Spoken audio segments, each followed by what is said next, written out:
Graças a paz, irmãos. A gente está aqui, né, gravando esse vídeo para dar a aula, né, que foi interrompida aí no último domingo, porque eu passei um pouquinho mal, né? Porém, graças a Deus já estou bem. E aí vamos então dar continuidade. Vou nesse vídeo retomar a aula do começo, tá bom?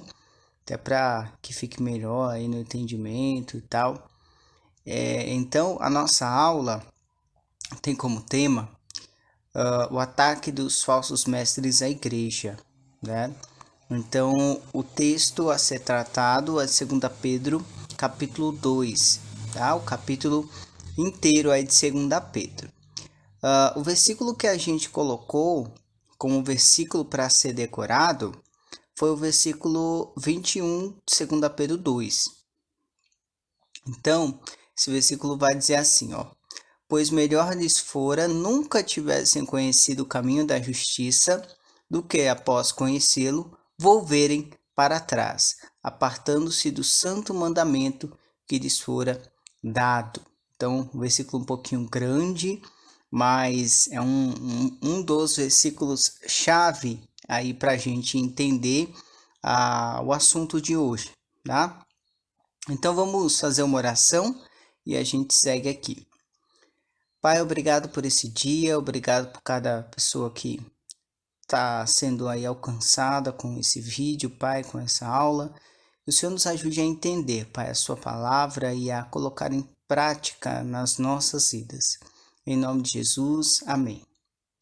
Então, irmãos, na interação inicial, né, na nossa aula que foi até metade, eu havia colocado uma pergunta, né, para que os irmãos, uma pergunta não, né, havia estimulado a participação, pedindo para que os irmãos citassem pelo menos uma característica dos falsos mestres, né?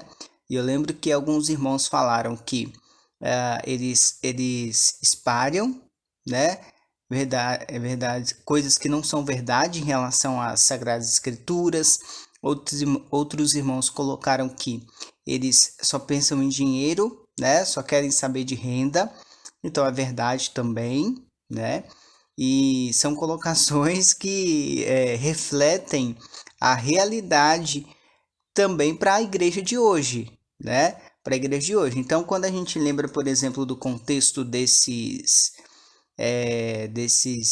cristãos perseguidos, né? Que eles estão dispersos, a gente vai lembrar da nossa condição, que a gente é forasteiro nesse mundo, e da condição também em relação a uma grande, como eu posso dizer, explosão assim de falsos mestres hoje em dia na igreja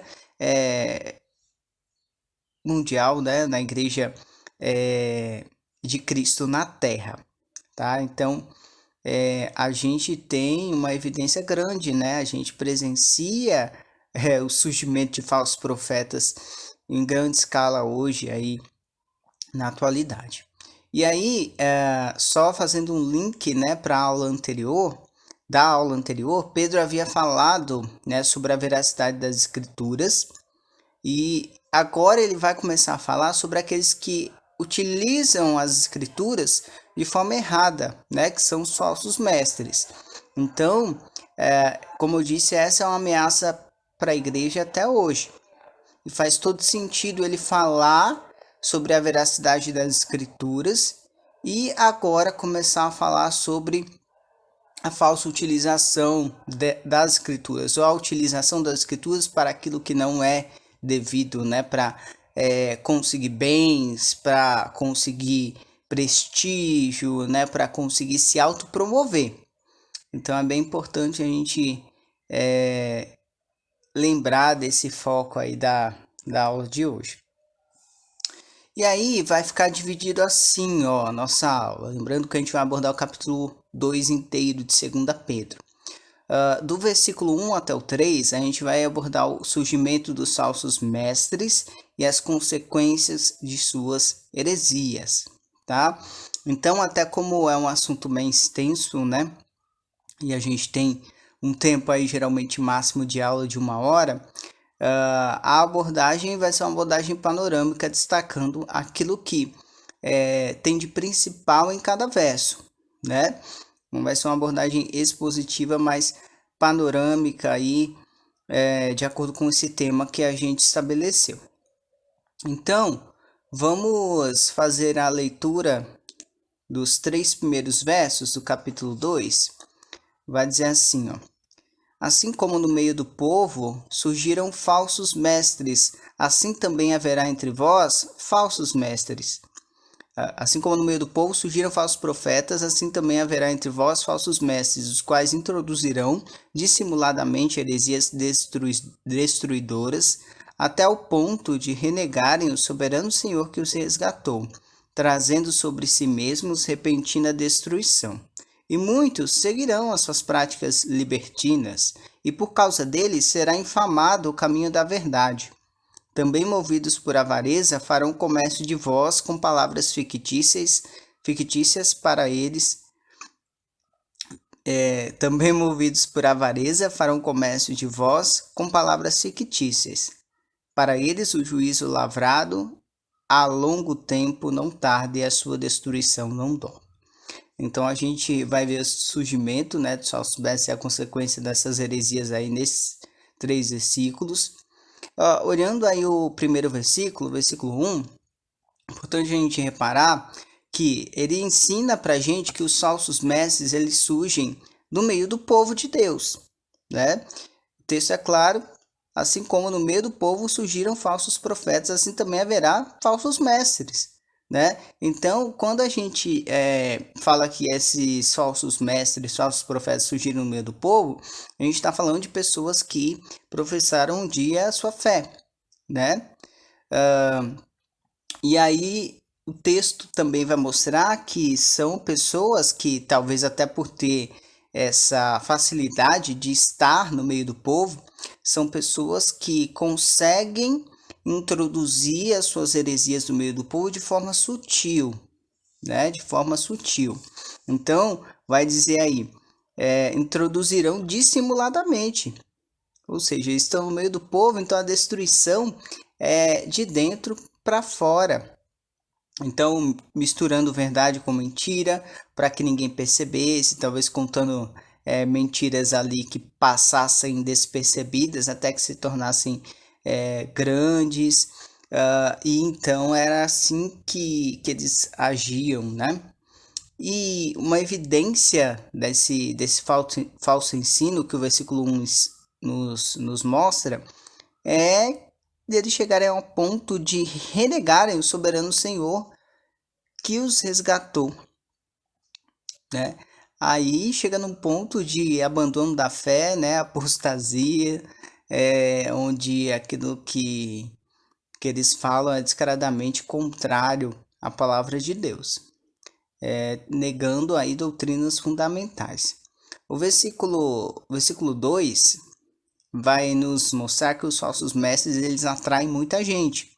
Então, talvez você já tenha ouvido falar sobre alguém que diz que não vai à igreja, pois nenhuma igreja presta, né? Então, esse é um exemplo, irmãos, de quando o caminho da verdade é infamado, né? Porque o versículo 2 vai falar que muitos vão seguir essas práticas e será infamado o caminho da verdade. Então, muitos, por conhecer igrejas que não pregam o verdadeiro evangelho, têm esse caminho da verdade deturpado, o evangelho totalmente desfigurado, né? Então, é assim que é apresentado a muitas pessoas.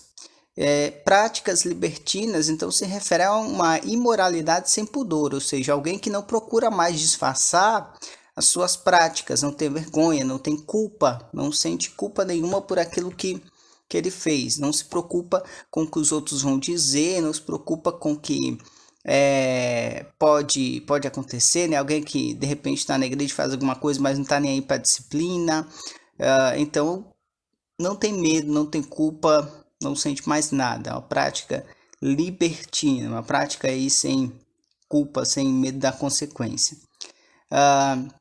Versículo 3 vai nos mostrar o que move os falsos profetas, né? Aí fala da avareza, e nesse texto tem o significado de desejo de possuir mais, né? Que vai de encontro àquilo que alguns irmãos colocaram como os falsos mestres querem renda, né? Então, os falsos mestres eram movidos pela avareza que os levaria, né, segundo aquele caminho que eles estavam traçando e o pensamento malicioso deles, os levaria à riqueza, né? Então era um verdadeiro comércio da fé. Comércio da fé. Como essa palavra, né, comércio é usada também no versículo 3, né? Farão comércio de vós, realmente, né? A gente até vê isso de novo, né? Vê isso nos dias de hoje, com pessoas que chegam a igrejas, assim, emocionalmente destruídas, né? Essas pessoas estão, e aí chegam como último recurso, última esperança, e aí acaba que são enganadas pelo seu estado, né? Pela sua fragilidade, né? E Jesus alerta, né? Jesus alerta na sua palavra sobre falsos profetas. O versículo 3 vai mostrar também o modo como essas pessoas enganam, né? Com palavras fictícias. Mas mostra também as consequências, né?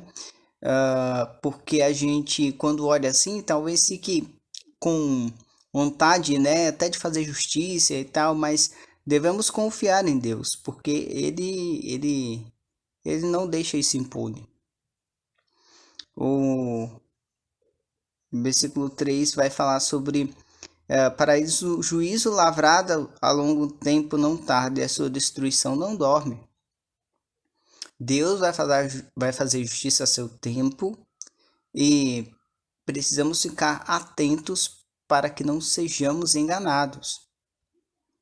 Precisamos estar atentos a todo momento para que a gente não seja enganado. A gente chega agora no segundo trecho, né? Castigo dos falsos mestres, dos versículos 4 até o 11.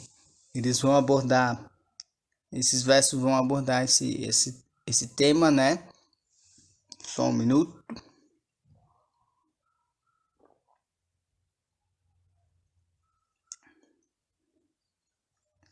Castigo dos falsos mestres. Versículo 4 vai dizer: Ora, se Deus não poupou anjos quando pecaram, antes precipitando-os no inferno, os entregou a abismos de trevas, reservando-os para juízo. Então, ele usa aqui os anjos, né, para dizer: olha, Deus não poupou os anjos. Deus jogou os anjos, né, se rebelaram aí no.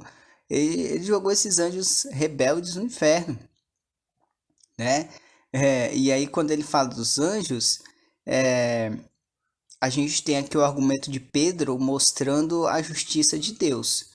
Então, dizendo que assim, ele não poupou anjos com beleza, majestade, ele também não vai poupar falsos mestres. Porque se ele não poupou anjos, por que ele pouparia falsos mestres, né? Mesmo apesar desses anjos terem se rebelado, né?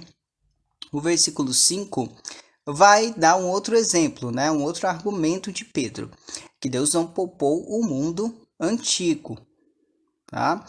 Não poupou, vai dizer assim, e não poupou o mundo antigo, mas preservou a Noé, pregador da justiça, e mais 7 pessoas quando fez ir o dilúvio sobre o mundo de ímpios, né? Então, aqui a gente tem um segundo exemplo do juízo de Deus, tá? Então, Deus não Deus julgou, perdão, aquela geração com dilúvio, né? Justiça, irmãos, faz parte de Deus. Se assim não fosse, Deus não seria santo. Deus não seria santo. E aí ele usa esse exemplo, né? Tendo preservado Noé, E quando a gente fala de julgamento, né, em relação à palavra de Deus, se refere à condenação, né? Deus não colocou aquelas pessoas no tribunal e deu como consequência ali um dilúvio, né, a morte. Mas ele julgou, ele condenou aquelas pessoas por seus pecados. E assim como ele as condenou, ele também faz com os falsos profetas.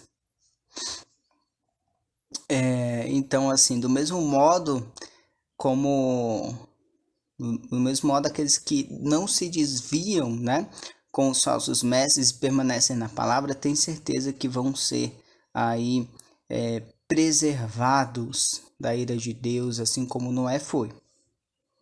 Então, é uma aplicação nesse sentido para nós hoje. O versículo 6 vai nos ensinar que Deus não poupou Sodoma e Gomorra, né?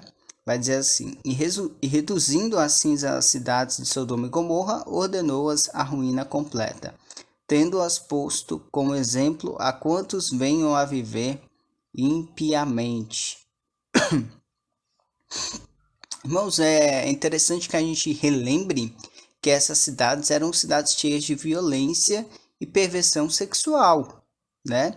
Eram cidades realmente que iam total contrário aí à vontade de Deus. Então, foram cidades devoradas por fogo, né? Simbolizando aí a ira e a justiça de Deus. E fica uma lição aí de exemplo, né? Como os falsos mestres vão acabar consumidos eternamente pelo fogo eterno, consumidos pela ira e pela justiça de Deus como consequência de seus pecados, tá? E é interessante lembrar que todos nós merecíamos essa condenação. Todos nós merecíamos, porque você pode dizer, mas eu não tenho pecado da mesma forma que essas pessoas. Porém, o salário do pecado é a morte. Todos pecaram e carecem da glória de Deus.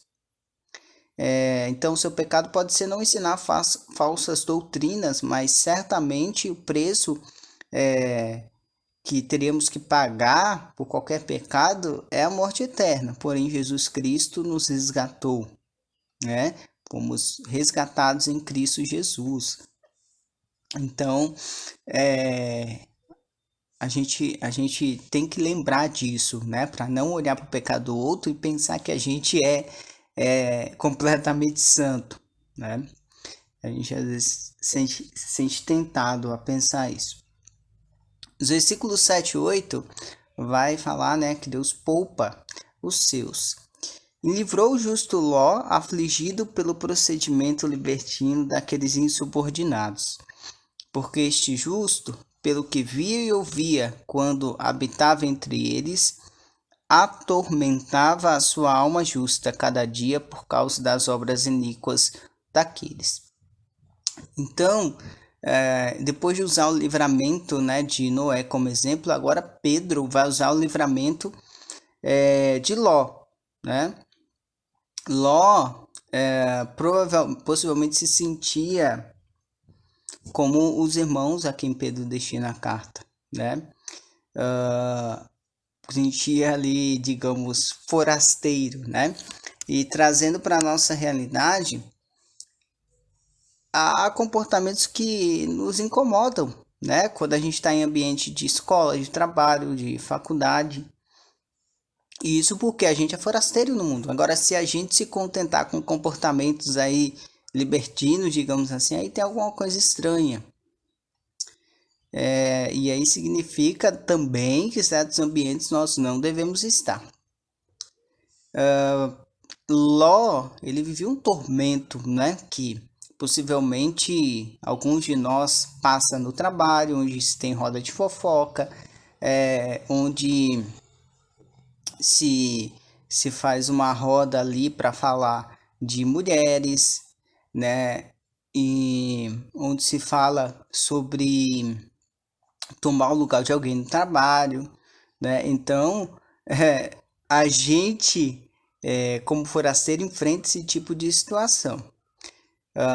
E aí é interessante notar, especificamente aqui, que Pedro descreve Ló 3 vezes com o adjetivo justo, né? O versículo 7, ele vai falar o justo Ló. Versículo 8, ele vai chamar Jó de este justo. E ainda no versículo 8, na segunda parte, ele vai falar sobre Ló ter uma alma justa, né? Então, mostra o quanto ele estava ali sofrendo, quão diferenciado ele é. O versículo 9 vai falar sobre a nossa postura em relação ao mundo, né? Vai dizer assim o versículo 9: é porque o Senhor sabe livrar da aprovação os piedosos e reservar, sob castigos injustos para o dia de juízo. Deus é justo, irmãos, e ele sabe livrar os seus como livrou Ló. Ele livra aí os piedosos, mas a gente não deve ver a piedade e o viver santo como uma troca pelo livramento de Deus. Eu vou ser piedoso, eu vou ter um viver santo, e aí, em troca, Deus vai me livrar das mãos dos perversos, né? Daqueles que me atormentam no mundo. Não, a gente não deve ver dessa maneira. Ele livra os piedosos, mas devemos lembrar que é Ele quem nos faz piedosos. É Ele quem opera através do seu Santo Espírito para que a gente seja piedoso. Então a gente precisa lembrar disso. E até porque Ele também dá o determinado castigo para quem segue desobediente. Tá? Então, importantíssimo se recordar disso. Então, também é interessante lembrar que a nossa alma não pode estar anestesiada em relação às coisas do mundo. Tá? A gente, como justo, né, justificado por Jesus Cristo, não pode viver de acordo com as coisas do mundo. O Romanos,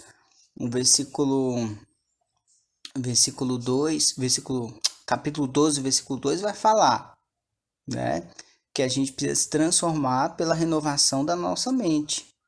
Não vos conformeis com este século, ou seja, não tomem o formato do mundo, mas se transformem pela renovação da vossa mente. Vocês precisam se transformar. Por quê?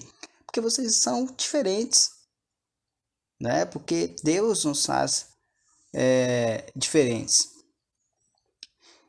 E aí a gente vê no versículos 10 e 11 características dos falsos mestres, tá?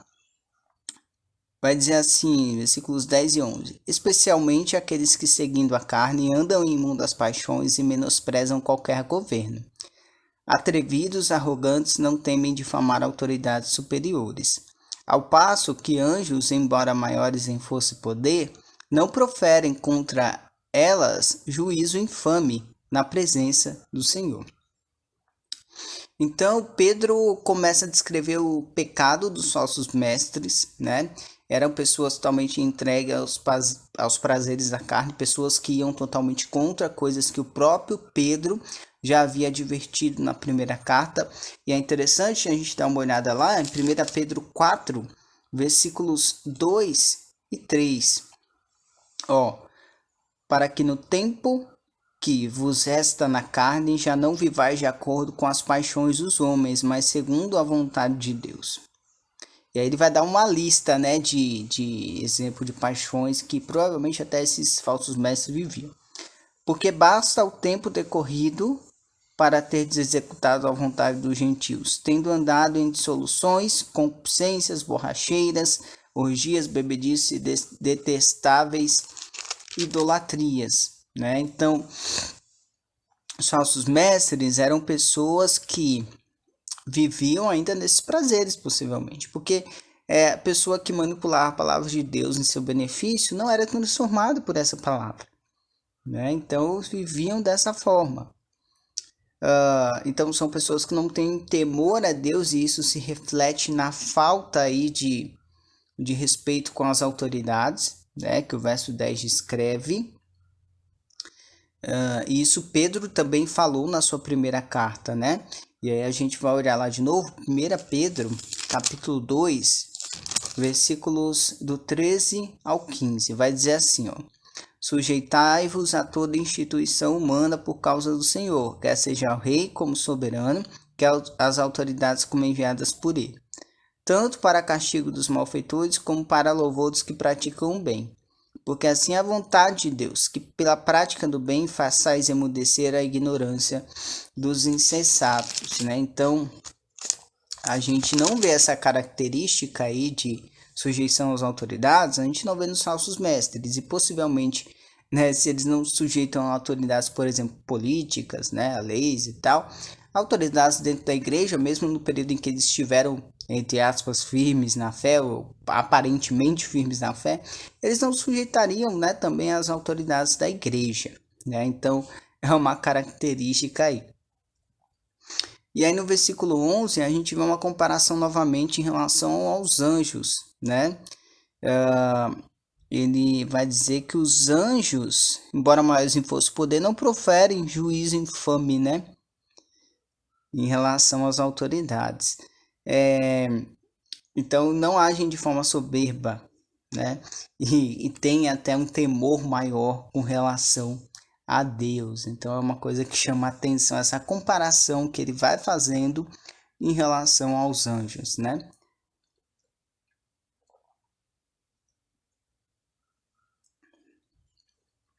Aí a gente chega no terceiro ponto, terceiro e último ponto, que vai ser do versículo 12 até o 22, que vai tratar da destruição dos falsos mestres, né?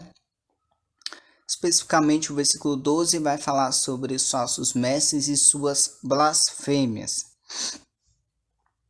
Vai dizer assim, ó: esses, todavia, como brutos irracionais, naturalmente feitos para presa e destruição, falando mal daquilo que são ignorantes, na sua destruição também hão de ser destruídos, né? Então, eles queriam se passar aí por doutores em relação à palavra, que na verdade eles difamavam, né?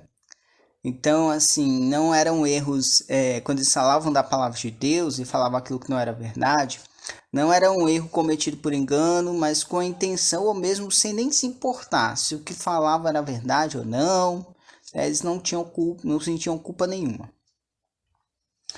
E isso fica evidente quando o texto diz para nós que eles agiam aí como brutos irracionais, né? Irracionais. Então, eles não tinham ali medo de nenhuma consequência. E pessoas assim ainda existem hoje, né? Por isso, devem existir pessoas que as combatam, né? Não há melhor forma de combater isso do que conhecer a palavra, ou seja, conhecer a verdade. Porque se a gente não conhece a verdade, como a gente vai saber que aquilo que dizem para nós é mentira, por exemplo? A gente, né, não vai saber. Então a gente precisa conhecer a verdade. Versículo 13 vai dizer assim, ó: recebendo injustiça por salário da injustiça que praticam, considerando como prazer a sua luxúria carnal em pleno dia, quais nódoas e deformidades.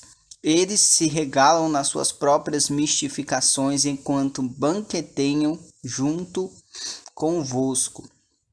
Esses falsos mestres, irmãos, não sentem culpa, né? Eles estão insensíveis, completamente insensíveis ao pecado, tá?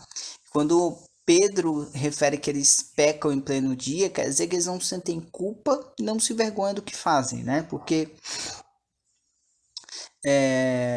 quando a gente fala, por exemplo, de pecados ocultos, são pecados em que a pessoa faz de tudo para esconder, em que ela, até em certas circunstâncias, não admite para si mesmo que comete aquele pecado, em que enquanto as pessoas não sabem, para ela tá tudo bem. Só que aqui a gente está falando de pessoas que não se importam de que aquele pecado seja divulgado, né? Quando fala sobre dia, né? Considerando como prazer a sua luxúria carnal em pleno dia, ou seja, tanto faz quem está vendo, se estão vendo ou não, né? Não tem medo aí das consequências e eles se importam apenas com os seus prazeres. E a gente tem o versículo 14, né? Agora falando para a gente sobre os falsos mestres como pescadores que levam à perversidade. Então vai dizer assim o versículo 14: tendo os olhos cheios de adultério e insaciáveis no pecado, engodando almas inconstantes, tendo o coração exercitado na avareza, filhos malditos. Então, a gente percebe nesse trecho uma ênfase ao pecado sexual, em especial o adultério. Tá?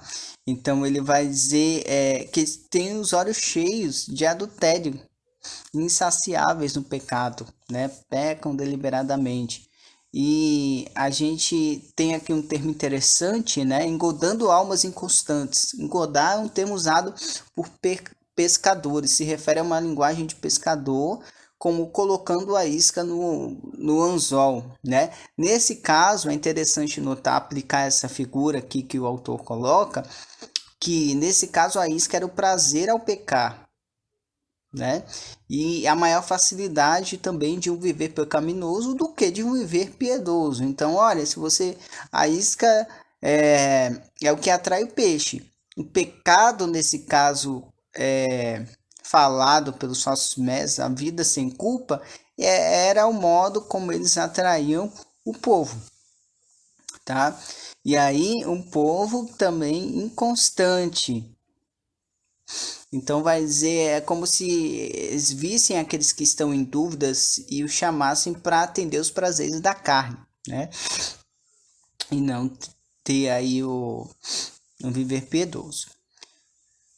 Um exemplo atual é que uma isca usada hoje para atrair as pessoas é a de que quanto maior for a contribuição, a bênção vai ser na mesma proporção, né? Então, sendo assim, a isca é a bênção a ser recebida, né? E aí muitas pessoas mordem a isca, né? Digamos assim. Versículos 15 e 16, eles vão falar sobre os falsos mestres e a apostasia, tá? Então vai dizer assim, vamos dizer assim, os versículos 15 e 16. Abandonando o reto caminho, se extraviaram, seguindo pelo caminho de Balaão, filho de Beor, que amou o prêmio da injustiça. Recebeu, porém, castigo da sua transgressão, a saber, um mudo animal de carga, falando com voz humana, refreou a insensatez do profeta. Então, aqui ele usa um outro exemplo, né, que nos ensina que a gente precisa lembrar que esses falsos mestres saíram da igreja, um dia professaram a fé e talvez até foram exemplares, mas abandonaram o reto caminho, né, ou seja, apostataram da fé. Isso acontece porque muitos entram em uma igreja achando que as pessoas são perfeitas, né? E aí se iludem e falam, já que a igreja está assim, eu vou para o mundo, mas a igreja não é feita de pessoas perfeitas. Ou se iludem pensando que a vida de fé é uma vida fácil, em que não precisa mudar tanto o modo de viver e a partir daquele momento vai se ter uma vida de mais conforto, de menos lutas e tribulações, mas está errado, né? O R6 Pro, comentando esse texto, fala que Pedro não escreve a pagãos, mas a apóstatas, né? Ele não escreve a pessoas que nunca pisaram numa igreja, mas que já frequentaram, talvez passaram muito tempo numa igreja. Não escreve sobre elas, né? Não escreve especificamente para elas, porque ele escreve para os forasteiros, né? Mas sobre esses falsos mestres. E aí temos a comparação com Balaão, né? Um profeta, né, que por amor ao lucro ensinou os inimigos de Israel a seduzirem Israel por meio de relacionamentos ilícitos, né? O versículo 17 vai mostrar a passageira promessa, né, aí dos falsos mestres. E aí o texto usa um exemplo interessante, né, do que faz a gente se perguntar, né, do que adianta uma fonte sem água, né? De nada. Então, o texto diz: esses tais são como fontes sem água, né?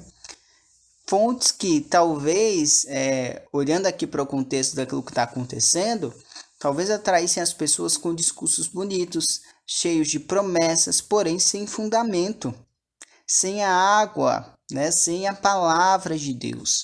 Então, é como se os falsos mestres vissem a sede do povo e dissessem ter fonte para saciar, mas era tudo enganação. É como se eles dissessem ter água, mas era refrigerante, que você bebe, daqui a pouco você está com sede de novo. Era como isso. Porque só Cristo, né, pode saciar realmente a sede de forma completa. E aí um exemplo que a gente pode ver é lá em João capítulo 4. Vamos abrir lá.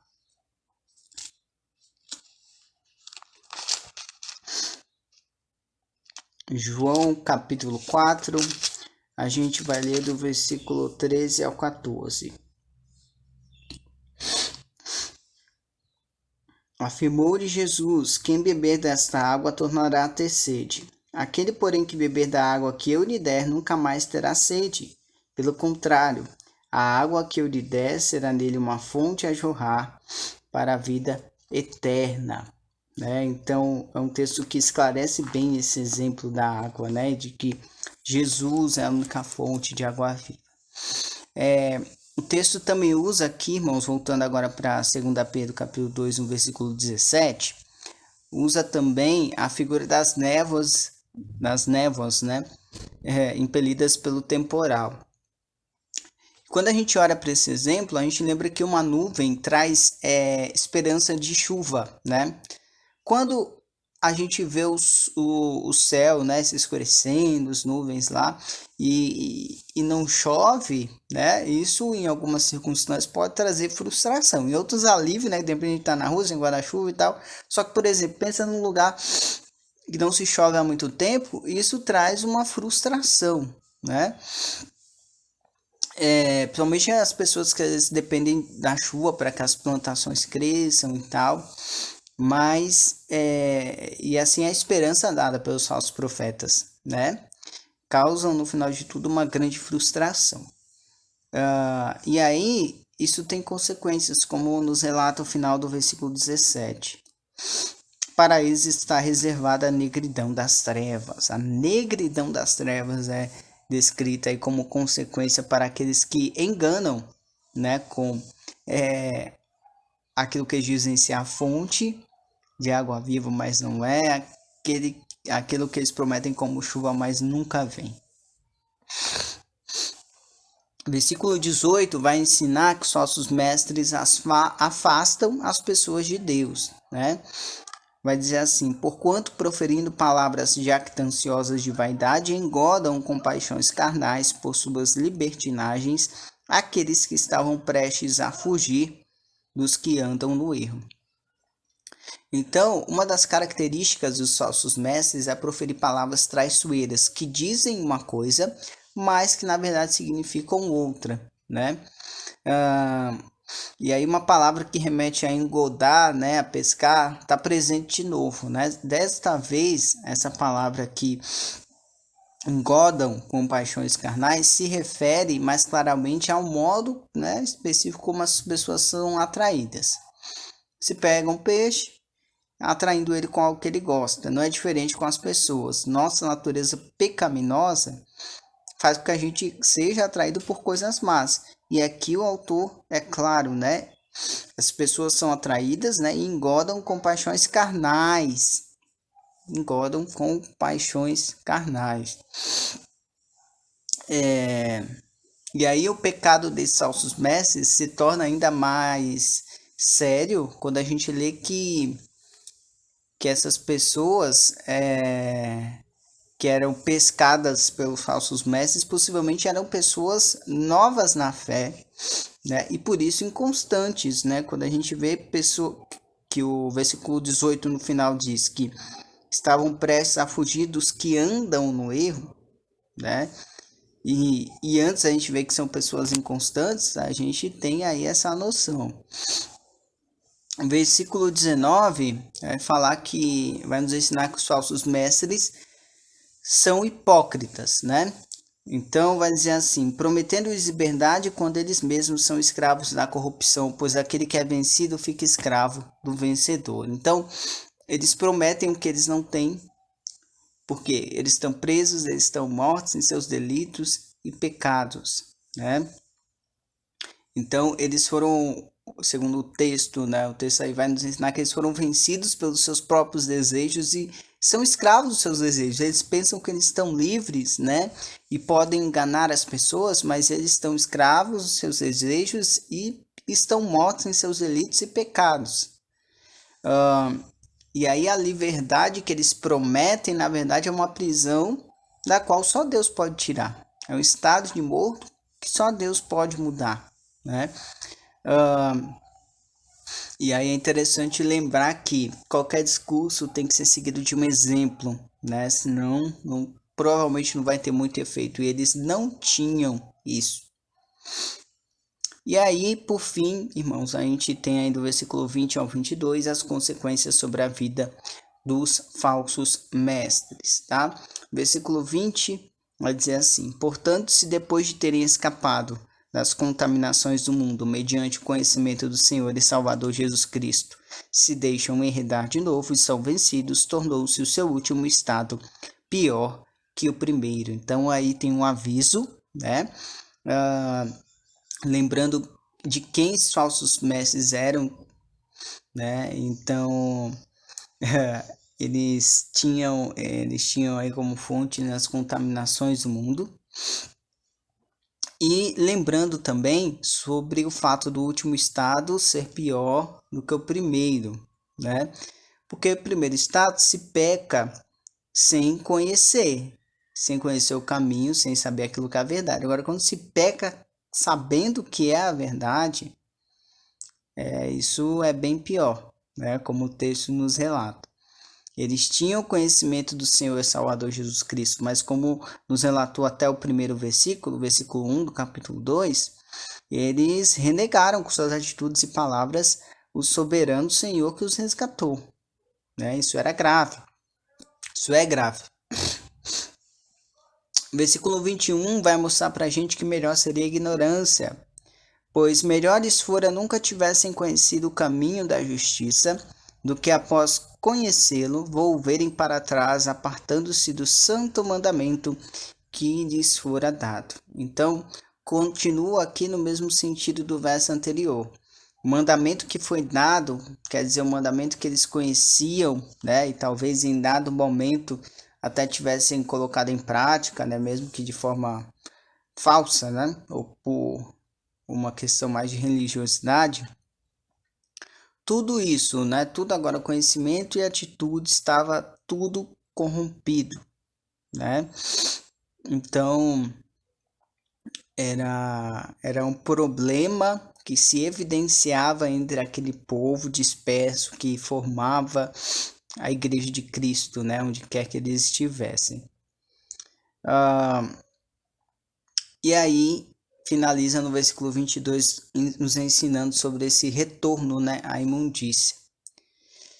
Com eles aconteceu o que diz certo o adágio verdadeiro, o ditado, né? Quer dizer, adágio, ditado.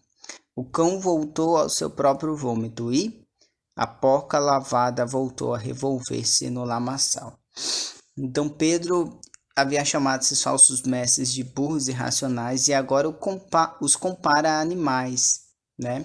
Tem um estudioso chamado Michael Green que comenta esse texto, diz que o maior castigo dos falsos mestres será serem entregues à sorte que eles escolheram, né? E é forte.